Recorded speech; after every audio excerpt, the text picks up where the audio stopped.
One of the big subjects that I hear a lot about, even in my friendship groups, is about libido.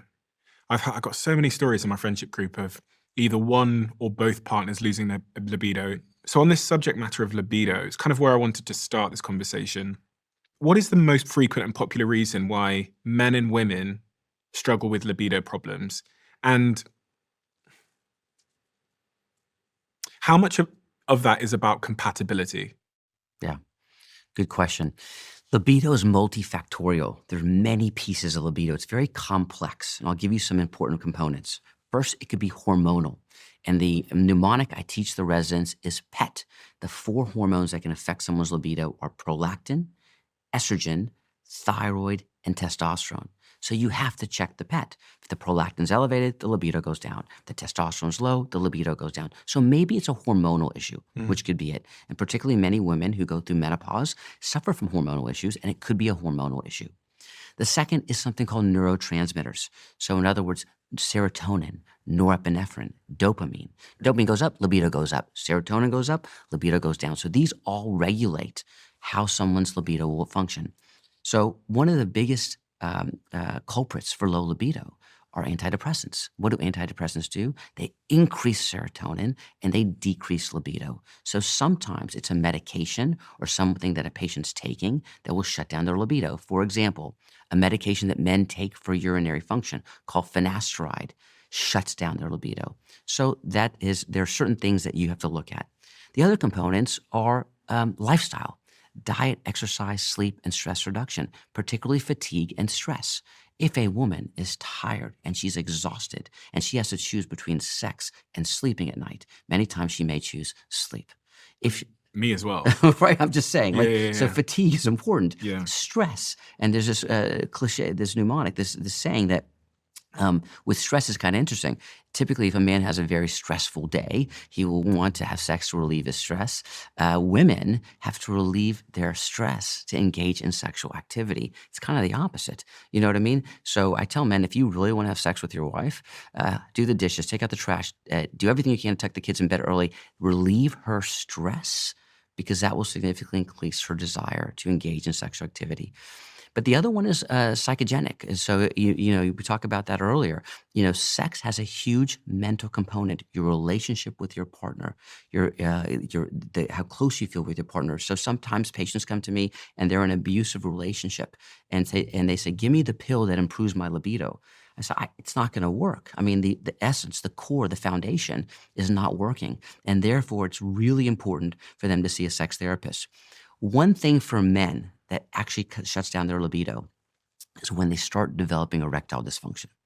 So if a man starts getting erectile dysfunction, let's say he gets a good erection 50% of the time, and he's starting to have some problems, and it's 10 o'clock at night, and he says, look, I can try to engage in sexual activity, but it may or not work, and it may be frustrating and embarrassing, or I can just go to sleep. He's probably just going to go to sleep, right? And it becomes a vicious cycle because the less sex he has, the more difficult it is to engage in sexual activity later on.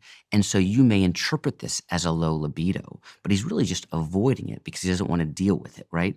But the partner also looks at this as maybe I'm not attractive anymore. Maybe there's something about me that's not appealing, and it becomes a vicious cycle. So one thing you can do is significantly improve the quality of the erections in a man, and that actually helps improve his libido. So for example, if I tell a man, if every night you have a great erection, and every morning you wake up with a great erection, what are you going to probably do? You're probably going to use it, right? So libido inherently goes up, right? So I think ED and libido are tied very closely. How do you define the term libido in simple It's a terms? desire to engage in sexual activity, right, Okay. for men and women. And you have to, when it's a true problem, they have to be bothered by the condition. So I just want to be very clear. There are women who have low libido and say, I really don't care. I'm happy that I have a low libido. Well, then it's not an issue, right? You have to be bothered by the issue. So on this psychogenic element where it becomes a vicious cycle, I've seen this in my own life several times, well, at least once.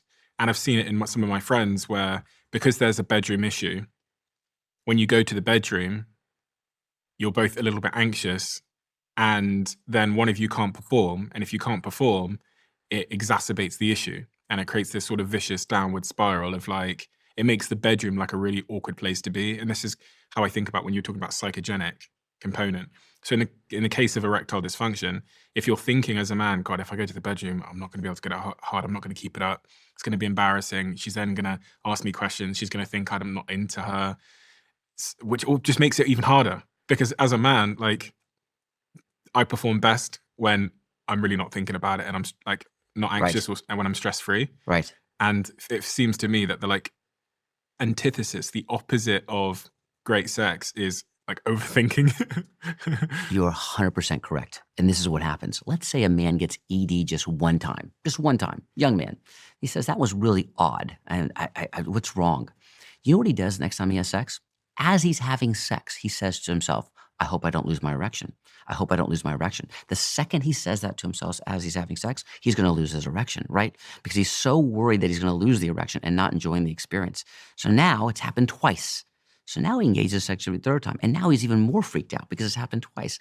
And it happens again. We call this the vicious cycle, right? Because now sex has become an anxiety event, an anxiety-provoking event. And so you really have to work on decreasing that anxiety and not thinking about it. That's where sex therapy comes in hand. And that's where a medication called daily Cialis has become unbelievably helpful for my young patients. Because daily Cialis is a medication that men take daily. You've heard of Cialis, right? It's like the Viagra. Yeah, it's like Viagra, right? So there's Viagra, there's Cialis, Levitra, there's Stendra. There's 4 different brands. But one of the 4 is meant to be given daily. It's a lower dose, 5 milligrams every day, and the larger dose is 20 milligrams. When you give a man Cialis, 5 milligrams every day, what it does is essentially is having that medication on board all the time. When he engages in sexual activity, he doesn't have to take a pill. He just has sex whenever he wants to.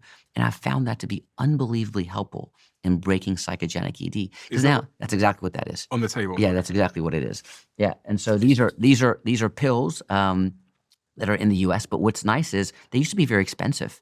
Now if you look at Mark Cuban and a lot of the good RX companies, men can get 90 pills for $15 or $20, which is very cheap. You use the word young men. Yes. Young men presumably shouldn't be taking pills. They shouldn't, but what happens when they have psychogenic ED, because they think about it the most, is they need to break the cycle. What's the cost? Because I'm going to be honest, I'm a pill skeptic. Yes. So I try and avoid taking pills to solve my problems. Yes. If I can. Right. Obviously, there's going to be situations where I can't. Right. And I accept that. But my bias is towards figuring out if there's another way before I take a pill. Right. Because everything in life comes with a cost, all things. Yeah.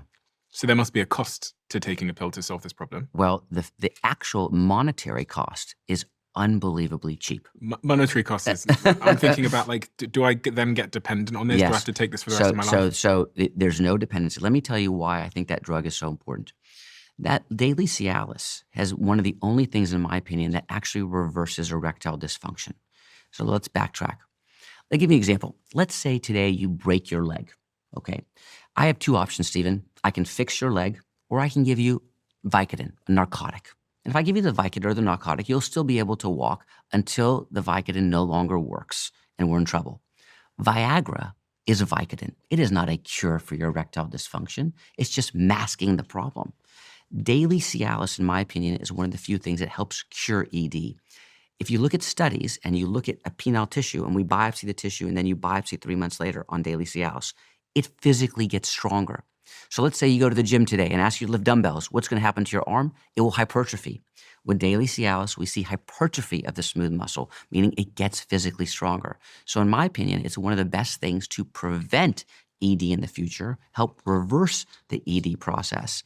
More importantly, daily Cialis protects the endothelium, and we have to spend some time talking about that. That is the lining of the blood vessels. It's the brains.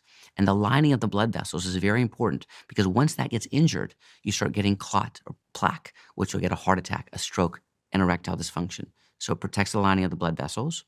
2 other indications. It's FDA approved to help a man urinate better, FDA approved. It's FDA approved to protect the heart in terms of something called pulmonary hypertension. So in my opinion, it's an excellent medication. Patients say, do I get dependent on it? I say, you do not get dependent on it. And I feel like you're better had you taken it than had you not. You take it for 3 months, you get strengthening of the penile tissue. What happens if I stop taking it?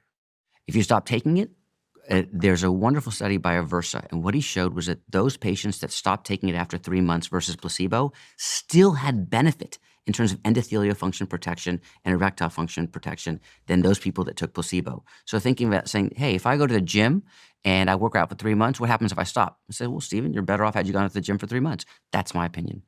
What is the downside? There's side effects. So every drug has side effects, right? But they're low with 5 milligrams. Back pain, stuffy nose, headache can occur in these, but it's quite small. But I do think that this is one of the medications that really can make an impact in men's health. Think about it. If I told you there's a medication that protects your heart, helps your prostate, and helps men with erections, and it's affordable, I think that most men would say, I'm in. What are the big side effects that people report when they're on Cialis? So on the larger dose, headache, stuffy nose, back pain is more common with Cialis and other medications, but it can be reported.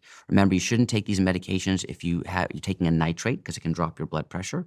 But other than that, these are very commonly used medications throughout the world. And they're not suitable for certain people that have certain cardiac disorders, I'm guessing? Well, the way this was invented, the first one, Viagra, came out in 1998. Viagra was in the clinical trials designed to be a blood pressure medication, and accidentally men were getting erections in the trial. So these medications are, in my opinion, cardioprotective. A very famous physician named Dr. Kloner published an article recently showing that those men who took daily Cialis had a 13% reduction in cardiac events and a 25% reduction in mortality. It just came out because of the potential effects of protecting the endothelial lining of the blood vessels. How does this work to solve for the sort of psychogenic component that we talked about, that vicious cycle people get into with, like, I'm guessing you're telling me that it increases your probability of having a good erection. Right. But this still isn't really working on a libido, is it? Right. So let's say you started falling through the vicious cycle and you started having ED and it was 2 times, 3 times. And now I put you on this medication. And every time you have sex, you have the most amazing erection of your life. And 30 times, 40 times, 6 months go by, and you're having these amazing erections. You're relaxed and you're calm. Then I start going to every other day. You still get amazing erections. Then I go to once a week. You still get amazing erections. Then I stop. You still get amazing erections, right? I just need to show you that everything is perfect again. And that has a huge value. What about for women? This is the unfortunate part. We don't have a lot of treatment options for women. And if you look about it, if I want to give you an example. In 2015, if you and I went into the drugstore in the US, Walgreens, and said, give me all of the drugs to treat men for sexual dysfunction, they would put 30 drugs on the counter. These are all the wonderful treatments for men. In 2015, there was not a single FDA-approved drug to treat women for any sexual dysfunction. Very sad. In 2015, the first drug to treat women for female sexual dysfunction came out, and it was called Adi, or flibanserin. And flibanserin basically is a drug that a woman takes every day and increases her desire for sex. That's it. That's the FDA indication.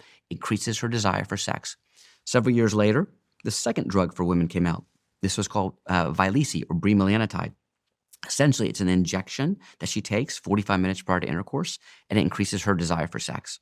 But again, we have only 2 drugs. The reason being is because the research, the funding that we have for female sexual dysfunction is far less than we have for male sexual dysfunction. And it's unfortunate. If you love the Diary of a CEO brand and you watch this channel, please do me a huge favor. Become part of the 15% of the viewers on this channel that have hit the subscribe button. It helps us tremendously, and the bigger the channel gets, the bigger the guests.